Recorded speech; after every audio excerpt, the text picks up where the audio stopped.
What's good, everybody? We are back with yet another 2K25 video. And today I am bringing the two-way slashing playmaker from 2K20 back in NBA 2K25. I was looking at some of my clips from my two-way slashing playmaker in 2K20, and it really just made me want to be able to play on a build like this again. I mean, being able to lock people up, throw dimes, dunk super consistently, and shoot if you're good at it. This is probably one of the most fun builds in NBA 2K history, in my opinion at least, so I wanted to bring this build back and share it with all of you guys today. We're still dropping daily 2K25 uploads all through September. Real quick, before we get started, drop a like, drop a sub, turn the notifications on. You do not want to miss one of these daily uploads. And without further ado, let's get into this build. Alright, starting out with this clip, just showing you guys we can shoot on this build. I know it's against AIs, but we do end up getting an 85 three-pointer, so we'll be alright there. I know if you weren't very good, you couldn't shoot on this build in 2K20, but trust me, it's a lot better today, because this is the build I'm basing it off of. And we get higher stats in every single category. I've said it in a lot of my build videos this year, but I'm still trying to figure out the dribbling, the speed boosting, how to do stuff consistently. But if I'm being honest, I felt like I was moving faster on this build than any other build I've tried yet this year. I don't know if it's the size I went with or the speed or what, but I felt like I was flying around on this build. Shooting fadeaways, never using it before, getting mad dunks, playing defense. Hard to show many defense clips against AIs, but we are getting ankle breakers, shooting wide open threes. If you liked that 2K20 slashing playmaker at all and want to feel like you're playing on that build again, this is the one for you. As you can see, we're throwing lobs up to Giannis and then going to fade those mid-ranges. This build's a ton of fun. All right, in the builder here, we are going to go with a point guard, 6'4", 201 pounds. I went 201 pounds just so I could get the 71 strength to get a movable enforcer, and then a 7-foot wingspan. We are going a little bit heavier than most guard builds at 201 pounds. Movable enforcer is my favorite defensive badge this year, so I had to make sure to get that. Honestly, don't worry about it. This build has higher speed and agility than any other build I've made yet this year. We are still going to be flying around the court. All right, so into the finishing here. This is something this build is very good at in 2K20, and it's going to be really good again here.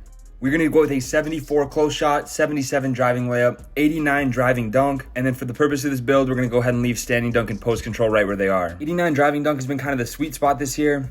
It gets you those contact dunks without being too expensive, and it's also going to get a silver posterizer and Hall of Fame aerial wizard, so we're throwing down lobs and dunking on people.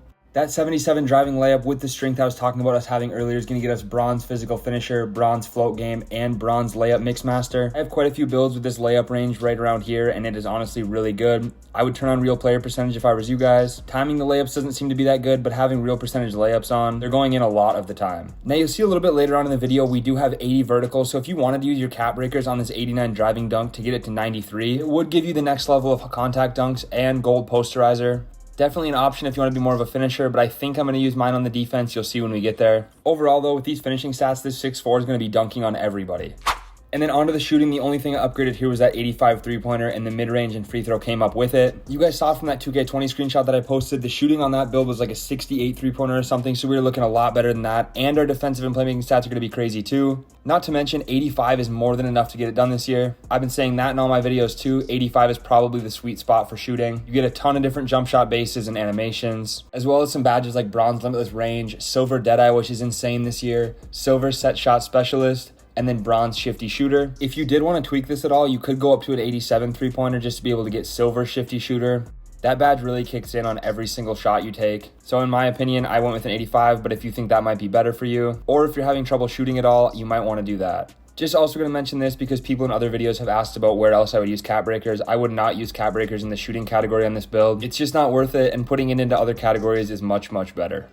And then onto the playmaking here, it's in the build name. You know we got to go high with these stats. We're going to go with a 75 pass accuracy, 92 ball handle, 86 speed with ball. 75 pass accuracy is more than enough this year. I usually use 71 on most of my builds. But with this 75, we're going to get silver dimer and silver break starters. You're going to be dotting up your teammates. 92 ball handle on this build gets us every single dribble animation in the game except for Steve Francis. And it's also going to get us silver ankle assassin, gold handles for days, silver strong handle because we put our strength up on this build, and gold unpluckable so we're not getting ripped by the lockdowns. And then 86 speed with ball is going to be enough to get you a lot of very good dribble styles. This is important when it comes to speed boosting, but it's also going to get us gold lightning launch, which I'm going to use my max +1 badge perk on to get that to Hall of Fame. As far as cap breakers in the playmaking category, if you're happy with all the other stats, you could honestly up the ball handle or the speed with ball with your cap breakers to unlock more dribble animations.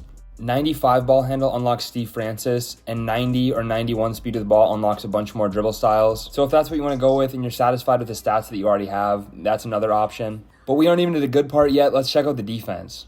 Yes, you are seeing that right. After all the high 80s and 90s stats we already have on this build, we are going to get a 76 interior, 91 perimeter, 91 steel, and a 68 block. Now, the only reason I upgraded interior this high, because we're not really going to get any badges from this besides off-ball pest. But 2K Labs did some tests talking about interior and how it affects people driving in on you. And it shows you get a lot more stops. And being kind of a two-way or a lockdown on this build, we want to have as high of interior as we can. Especially with the rate people are missing layups this year, this interior is going to help them miss a lot more. And if you're playing the ones court at all in this build, it's going to help you body up and get stops on bigger players trying to finish over you in the paint. And then for the 91 perimeter, this is going to give us silver challenger so people aren't shooting over our heads as much on the perimeter. It's also going to give us gold on-ball menace, which is basically clamps if you didn't know, gold pick dodger, bronze immovable enforcer. A movable enforcer is going to help you bump the ball handler, stop them, make them pick up the ball, all kinds of crazy animations. And then as I mentioned, same as interior, this is also going to help us get Hall of Fame off-ball pest. And then for the steal rating, this is going to get us a gold glove and gold interceptor. I'm sure everybody already knows how crazy steals are this year. This build is going to be an absolute lockdown at 6'4", more defense than any point guard build I've really seen this year. Plus, when you see how high our speed and agility are, you're going to be flying around the court on defense.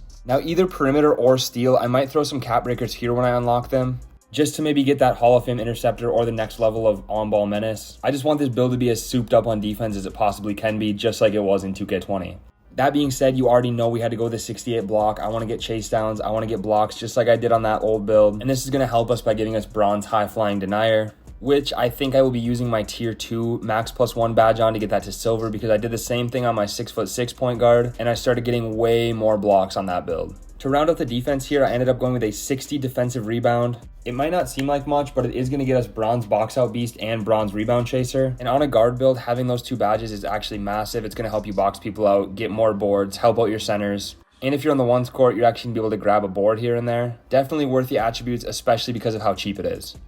And then finally, onto the physical attributes for this build. Honestly, one of my favorite parts, because I didn't realize how much speed and agility affected stuff this year until I made a build with it this high. That being said, I still don't think it's necessary. I still love all my other builds I have. I did definitely notice the difference having it a little bit higher like this. We ended up going with an 88 speed, 87 agility, 71 strength for all the reasons as I already mentioned, and then an 80 vertical. That 88 speed is going to have you flying around the court, running out on fast breaks. I leak out a lot in rec so I can get easy dunks, and it's really just going to have me beating everybody down the court. That 87 agility going to contribute to a ton of different badges, and it's also going to help you slide your feet very quickly on defense. 71 strength really is higher than a lot of the guards I'm seeing this year, so that's definitely worth it. It's kind of a game changer. Just having that on bronze, getting pushed around a little bit less. 80 vertical, like I'd mentioned, the finishing attributes. This is going to help us get contact dunks, and if you decided to use your cap breakers up there, this will help unlock that next level of them as well. Overall, this is a really crazy two-way build. Let's check out the name. Again, I don't think two-way slashing playmaker build name is in the game this year, but we do end up getting two-way inside out ISO creator, which is also really cool. I'm really messing with this build. Let me know what you guys think in the comments. If you end up making this, let me know how you're playing with it. Drop a like, drop a sub on the way out, and I'll catch you in the next one.